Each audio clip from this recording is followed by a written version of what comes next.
A very good afternoon to you, our viewers. Welcome to another wonderful episode of Punch Sports Extra. My name is Shegun Odun. I have my co-presenter here, Eniton Daramola, looking wonderful as usual. Thank you very much. All right, it's another day for us Good to afternoon. do Punch. Good afternoon, of course. It's another day to do Punch Sports Extra to give you the very best of updates happening in the world of sports. It's 1 p.m. Nigerian time, like we always do. Beginning very quickly with the front page of Punch Sports Extra, the print version. And you can see the Super Falcons leading with the big picture there. The Jollof War, like we like to call it now.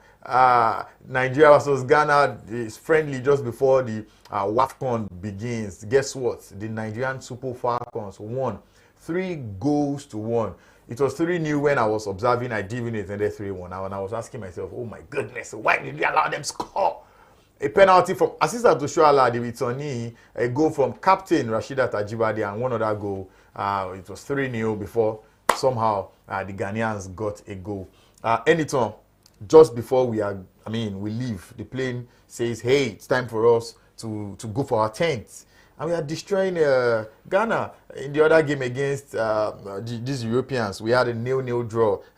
What's the name of this country? I'm seeing their flag, but somehow the name is not coming to me. We had a goalless draw, but we could have actually won that encounter. But we went against Ghana. We didn't score 1, we didn't score 2. We scored 3.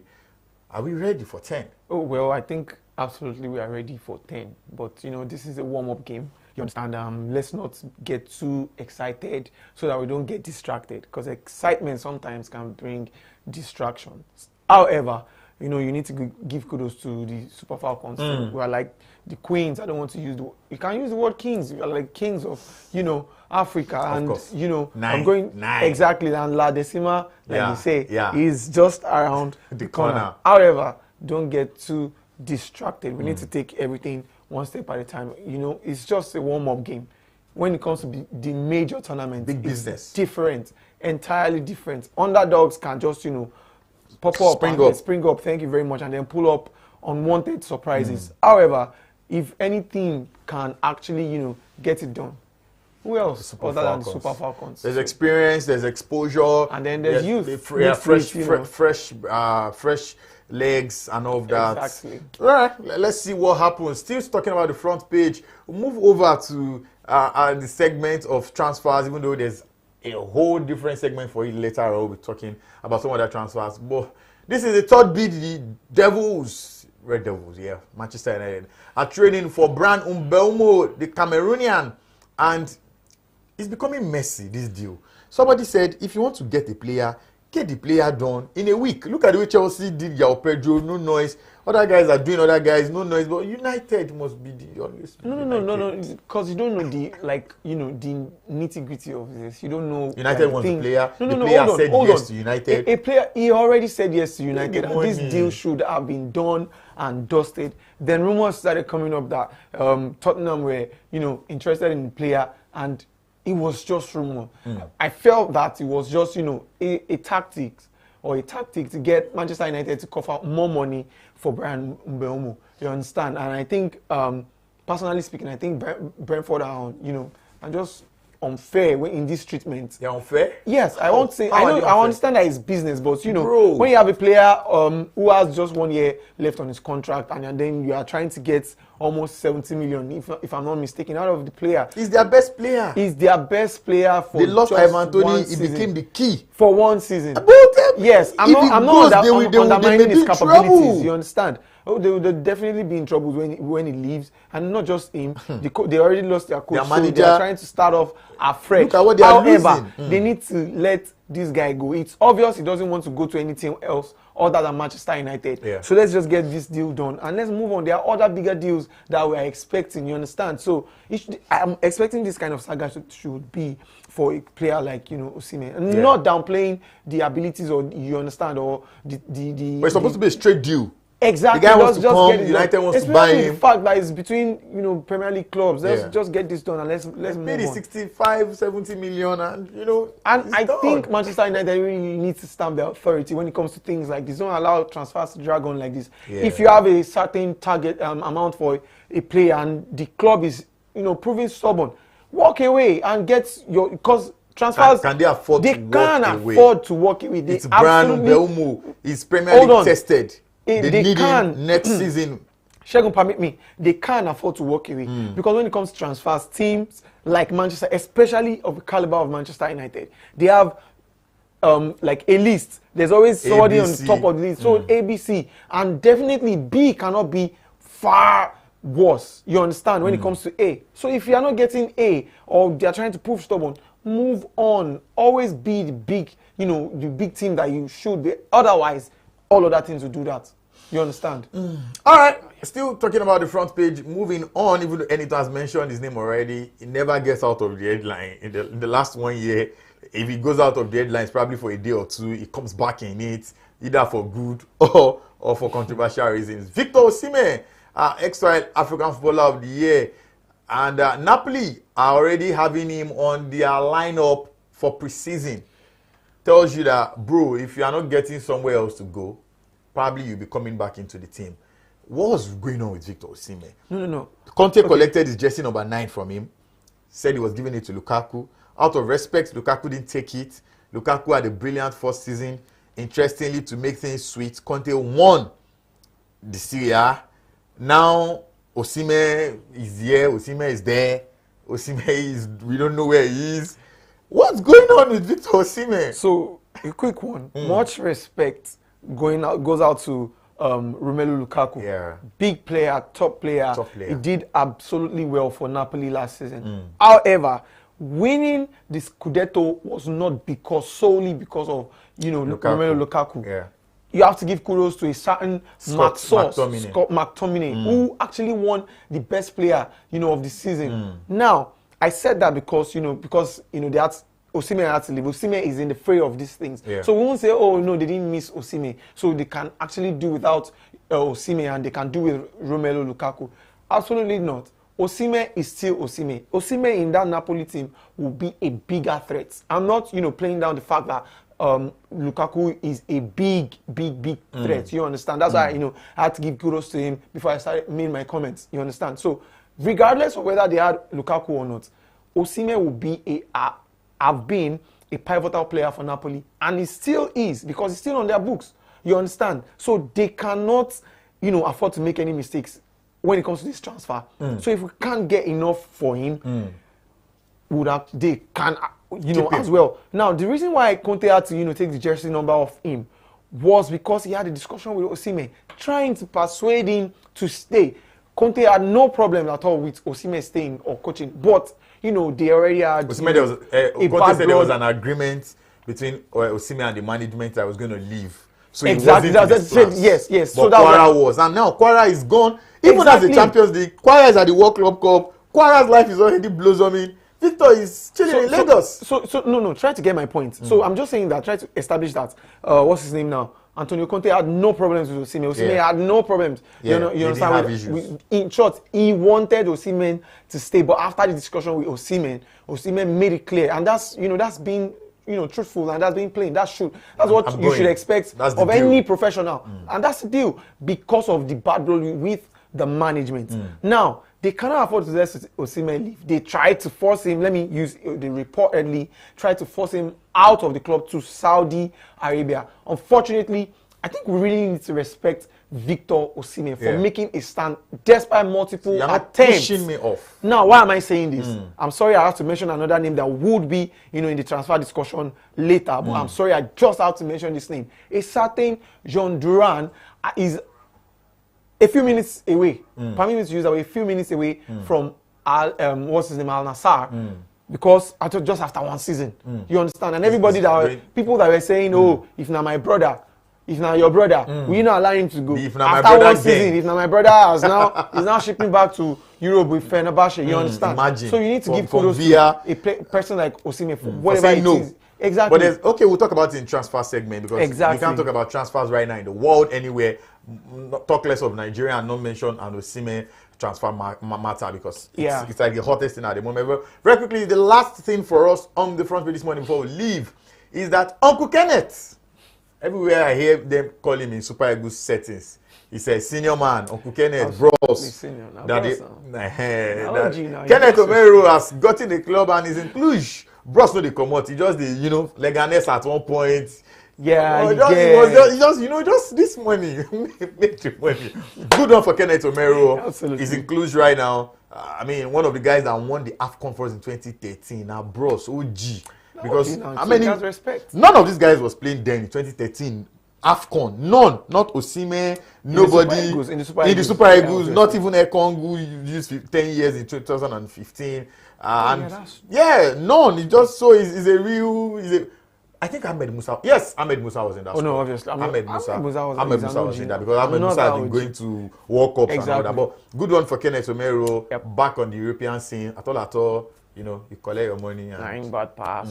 But it's going to be a big addition rather, I beg your pardon, to his new club because he's coming with a whole lot of experience. And when you have somebody like that in your team, it can be a very good blend with the youth and then the entire team, the older players, and then the experience that he brings into the team from Spain to from Africa. It's a big deal. And it's a good one. He's seen it all. Exactly. So we just wish him a good run, and hopefully he stays fit.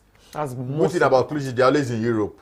They're always somewhere, Europa, hanging around. So I'm not sure as I speak, but there's a strong possibility that they will be somewhere, even though the conference. They will be somewhere. They're one of the big guys in their league. So and he will probably even win the league. So the big guy is getting a big player. It's a win-win. All right, fantastic. Congratulations to Kenneth Omero. Very quickly move away from the front page now, and we go to the biggest money spinning event in the world at the moment. What am I talking about? The Club World Cup.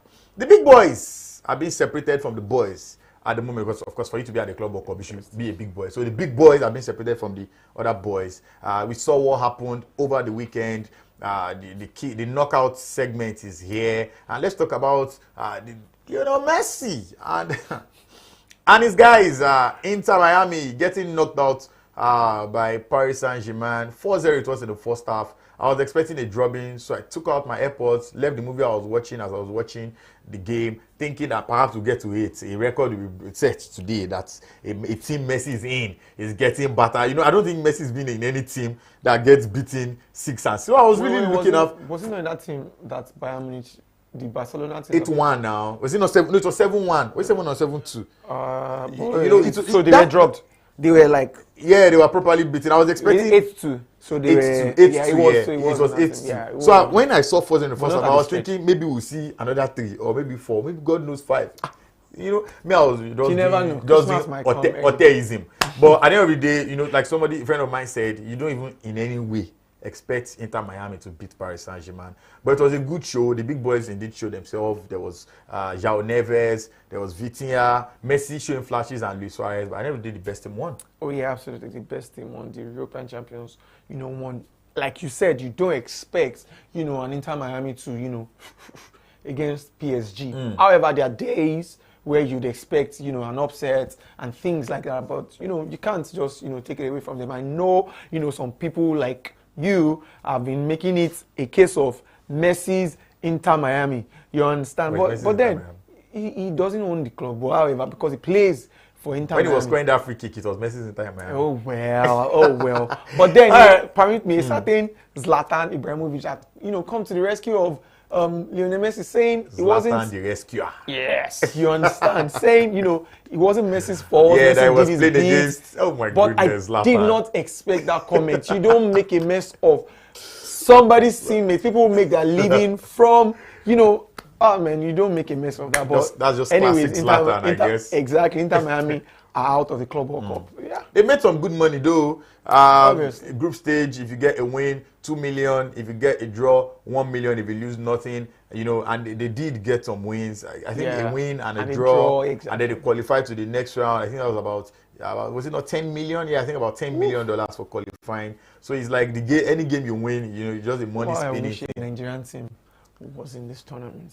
Anyway, we have time. We still have time in the future. Oh, yeah. If Remo starts continuing on this level. And if the Club World Cup doesn't get scrapped, because some persons are angry. There was exactly even comments. Even apart from Jurgen Klopp, what's his name now? Chelsea's coach was just fuming. Exactly. And I'm sure there are other players people currently playing the Club World Cup who do not really want to play in this tournament. The Bayern Munich CEO was saying that, you guys earn 20 million euros a year, 30, 40. So if they say play football, just play football. Well, I still Pep don't Guardiola also understand. said the same thing. Pep Guardiola also said, they are not the ones in charge of the calendar for football. It's UEFA, it's FIFA, and so on.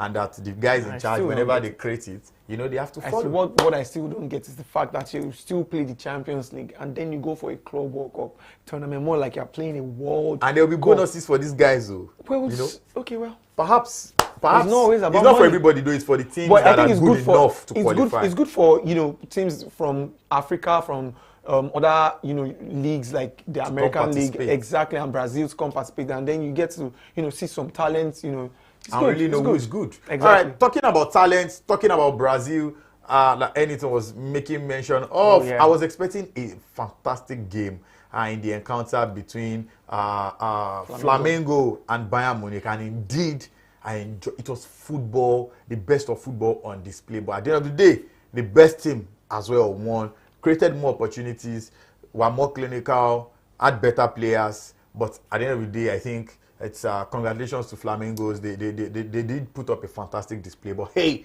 Bayern Munich, no be play. Yeah, congratulations to Flamengo. Yeah, but like you said, Bayern Munich, no be play. So I think another thing that this tournament has really done is the fact that it has really showed us the behind the scenes. Now, why do I say behind the scenes? Because most of the time we feel that football is only the Premier League, La Liga. But guess what? There are people in the grassroots. There are people in the lower divisions. There are people in the Sunday leagues, or what's it called? Exactly. Sunday leagues. So there are leagues like that. In England. In England. Yeah. So that it allows people to achieve dream. I have a friend of mine who really can't go pro. League. Yeah, he plays. Wow. He plays. They so have he goes a tournament. to work and then goes on Sunday. Yeah, Wow. they have and a tournament weekend. Nice. I'm not sure whether they get paid. Sunday league, they get stipends. Oh, okay. Well, I'm not all that sure. We call it atolato. Oh, okay. So what am I trying to say in essence? That it just really exposes the entirety of football in itself as a business. As a business. So over this weekend, I had the opportunity to watch, a grassroots football, a tournament, and it was amazing. I've never really been excited about local football as like that in Nigeria. Yes, in my area in Surulere. So it was really, really interesting. I saw a free kick, in the group stage, and I was blown. Like I'd never seen it. Was a world class. It was just interesting, and it goes to show, the level of things, because it's not always at the top. Starts from the grassroots. Exactly. So that's it. It's amazing. All right, Brazilian football was on display when Palmeiras met Botafogo. I didn't enjoy that game. It was drab. It was dry. There was the Chelsea on the way to Chelsea, Estavo doing his thing. But at the end of the day, I think the better team won. They did deserve to win. Talking about Palmeiras, defeated Botafogo, qualified again now to the quarterfinals. Yes. That's extra good cash. My goodness. I guess it's just about cash out this tournament. Yes. So well, please, Nigerian teams, please get to the next club. I'm begging you. Please. At least for the exposure. You understand? You get to play against the likes of, who knows? Olise. The real big boys. The real big boys. So and then we really see that. We really see that the gap class. Is not exactly. It's just about You can see that level. That's class really, difference, really and you know your level straight. That there's a difference. But anyway, now we are going to be having PSG come up against Bayern Munich in the quarterfinals, and there's also going to be Palmeiras coming up against what's their name again now? Chelsea. Chelsea did defeat Benfica 4-1. It was 1-0 for a while, and then in the 85th minute, 1-0. They said there was storm coming and thunder and all of that. Exactly. So the game that started on Saturday eventually ended on Sunday. That's one thing people have been complaining about. Especially the Chelsea coach, Enzo Maresca. Of course, the storms, Chelsea players were complaining. There were maybe 9 or 10 other games so that had similar. Yeah, they just go in and then they had to. And then they came back and then they were playing. There was a penalty in the 95th minute. Di Maria stepped up, scored, went into extra time. In fact, it was proper drubbing because they lost 4-1. So Chelsea will be coming up against Palmeiras. Looks like it will be soft. A soft one for Chelsea. Does it look soft? It looks soft on paper, and we're expecting it to be soft because it's Chelsea against Palmeiras. The class is there, the talent is there. You understand, and a certain Delap looks like he's beginning to feel at home with Chelsea, and Jackson might just have to moonwalk to the bench if he's not careful. That's just it. All right, Estavo is going to be playing, most likely going to be.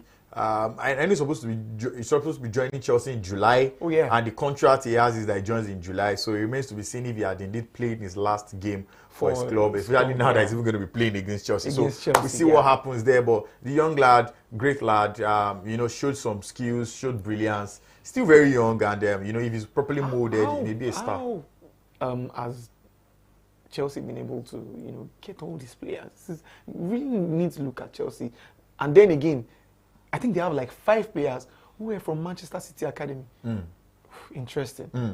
And they we'll talk about it in transfers, but we have another guy now they just bought without making too much noise. Exactly. Going forward very quickly, Paris Saint-Germain, Bayern, almost said Bjorn. Anything. Who do you think is coming out of that? Oh well, that's going to be an interesting game. It's going to be interesting. They failed to meet in the Champions League because Inter knocked out Bayern Munich. So we're going to see what we almost it will be fire because Harry Kane, there's no stopping Harry Kane. Olise is on fire. And then a certain man is saying that Olise is like in the class of what's his name now, Lamine Yamal, that maybe he prefers Olise more than Lamine Yamal because he does mostly the things that Lamine does, and I think they are not that far, from themselves in terms of their age. You understand? Yeah, but I won't agree. Then Yamal is his first year now. Obviously. But then for Nani to say that he's just trying to put the spotlight on on Olise. I like the fact that a Nigerian or not so Nigerian for a couple of years. Yes. Underground hustling with Crystal Palace himself, and I agree. These guys have been. All right, moving on. It's going to be a big match. We have other games still coming up. There's Inter Milan playing today. Yeah, there's Madrid tomorrow. There's Real Madrid playing tomorrow against Juve. What do you think about that game? What do you think about that game? Is it classic? Madrid have not been the Madrid, that we have seen over time. They struggled last season, or maybe towards the end of last season because maybe injuries here and there. Then losing, the La Liga to Barca, losing out in the Champions League, especially the fact that they had to crash out against Arsenal. It just compounded all the old issues, especially for a certain Carlo Ancelotti who had to leave to Brazil, you understand, and they are trying to get their footing with the new manager, and then there are new players. There's one particular guy, I can't mention his name right now. I can't pronounce his name, kind of too long. Goulet? No, not Goulet. Goulet is not new. There's a new player Argentine. with the K. Constant, something wrong. Okay, oh, you two can't. Right, anyways, over time, yeah, exactly. Before when it's like when there was Kvaratskhelia, and it was so. It was Osimhen that really saved many Nigerians with that name. So I got it, Kvaratskhelia. I think it's Kelly or something. Okay. Anyways, you pronounce it well. Oh well, you're as much as I pronounce it, But anyways, the game against Juve is going to be an interesting game. But I think Madrid should win that game. It might not be easy. All right. The good thing is, we get to see some of these top games at the Club World Cup. Yeah. We only see some of these games either in friendly games during preseason or when the Champions League is on. But that's one thing the Club World Cup brings to the table, and of course, there's the additional incentive. You just had to mention that. That's why all this. Real Madrid paid 10 million to Liverpool for Alexander Arnold before July because they wanted Real Madrid to go far, and they needed him, and they needed the money. So it's why this is a win-win. It's a win-win. That's what I'm saying. Unlike a PSG that rejected 200 million or thereabouts from Mbappe, so I think it's a good way. It's a compensation. That's why I'm saying that. That's why I'm mentioning the money, because that's what the major thing for the CEOs of these clubs is: how far are we going? How much can we get from this entire encounter? All right. We'll be moving away from the Club World Cup now. Interestingly, we must tell you that the biggest money-spinning tennis Grand Slam competition begins today. Talking about Wimbledon, white. And on social media, you can see the Wimbledon account posting a whole lot about Aryna Sabalenka and Coco Gauff. Remember what happened at the French Open where Coco did defeat Aryna, and Aryna angrily made some statement and said, well, she won, talking about Coco, because she lost, and by she losing, she allowed Coco win because she was giving up. She was trying to say, you didn't congrats, but it was because I messed up. Yeah, it's not because you're that superb. Interestingly, Coco replied graciously and said, well, the reason why she was sitting on that chair, the champion's chair, and be getting the interview was because she won.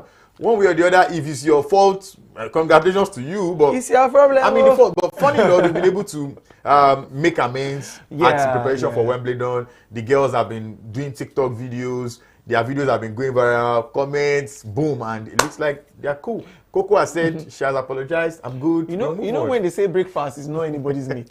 You know when they say that, I think they should also say, or we should also add that emotions can really get the best of anybody, regardless of who you are, regardless of the position you are, regardless of what you command in your pockets. Because losing that final year obviously just showed that it was a big one for her. It really pained her, and she had to make that comment. But I like the fact that they've reconciled. That's it. And if they did not, it would give us a bit of more feisty clash when they meet up, at the Wimbledon. So, interestingly, another relationship, I was about saying bromance between Novak Djokovic and Aryna Sabalenka. It started as well from the French Open, Roland Garros, where they were throwing banters at each other in the videos, but now they've even been training together for 1 hour. And you could see, of course, Novak the far better player, if you ask me, from the trainings. And while they were about having the interviews, Aryna was asking Djokovic how he did. I mean, how she did rather during practice, and he gave her some pep talks and all of that. And they've just been, this has been too friendly so far. Perhaps when we get to when the games begin, the fireworks, and then we see a lot of busting of some of the anger and all that. Yes, that's just all right. But it starts today. Like I said, this is the highest paying tennis Grand Slam event. Over $4 million to be won by first placed player. So hey, let's see what happens. Tennis world number 1, Aryna Sabalenka. World number 2, Coco Gauff, and the likes. Iga Swiatek is there for the guys. Yannick Sinner, Novak Djokovic, like I made mention of. Kalito is also there. A lot of all the big boys. Let's see what indeed happens. Let's talk about transfers very quickly before we leave. João Pedro snapped up by Chelsea from Brighton for £50 million. Anything, I never expected it. How did that guy say it? Yeah, I never expected it. But no. I wouldn't say never. Reason being that Chelsea just signed Delap. You understand? And then they signed one Gittins guy. Yes. From Dortmund. And Chelsea are going to sell a number of players. They're going to sell. But they're not selling anybody yet. They're just buying every because they know they know how to ship out players. They know how to ship out. What's this guy's name? There's this French guy that they bought for just 1 season, and they had to loan him to, I think, Aston Villa. He's not in their list. I can't remember his name now. He's not in their list. And then there's Mykhailo Mudryk, who is obviously in a web, some sort of trouble, and they already took his jersey number, and they are giving it to Ice Cold Palmer. So it is what it is for Chelsea. They are still going I think, regardless of the fact that they lost Abramovich, Chelsea is still Chelsea. They are doing the signings. This season? They don't care. Oh well, I don't think they can just yet, because they need somebody in that top 9. I think a certain Mikel Obi is angry at the fact that they did not get Victor. So all right, since talking about transfers, one of the most dragged transfers of this period, Gyökeres and his president have finally gotten into the boxing ring. Exactly. Because at first they were saying, no, it's just... But now, Sporting president has come out to say he's reneging on the agreement of 60 plus 10. Is it 60? Yeah, 60 plus 10. Yeah. 10 in bonuses, 60 outright pay for the player. And then the player has equally said, I will never put on your jersey again. But I don't think it should really get to that. What's this guy that Liverpool bought? What's his name now? From Bayer Leverkusen. Did you see? No. The midfielder, Florian. Yeah. Did you see the message that the CEO of Bayer Leverkusen put out after he left for? The relationship is there. That money is Hold on. dope. Forget about money. Forget about money. When Bruno Fernandes was leaving Sporting for Manchester United, did you see messages from the players, the fans, you understand? When Manchester United was buying Donny van de Beek, did you see message from Ajax? The same thing to other players too. They say, take care of this, take care of that. the relationship should still be maintained because you never know. You never know. And I don't like the fact that people are, reneging on agreements. Agreement is agreement. Agreement is supposed to be agreement. It's supposed to be agreement and should be agreement. How did Sophia say it? You don't reach for settlement, you can't talk nonsense. This is nonsense that is being spewed out. And then the guy say, I'm not playing for you. Exactly, but you shouldn't get to this level. Because you need that, clear mental state when you're living. I think when you try to, just do business, it shouldn't get to that level. I think it happens in football sometimes. These guys know how to just do these things. All right, this brings us to the end of the show. And obviously, this is the last show in the month of June because July begins tomorrow, 7th month of the year. Wow, now we don't do 6. Anyway, I do hope that you're smashing your goals for the year. And if you aren't, I do hope you begin to smash them. Yes, I know we're going to say the economy here, but we all can, God will help us to get things done. And, God just help us, man. All right, on behalf of Enitson, Ramola, and myself, Sheikh Godwin, and of course the rest of the production guys,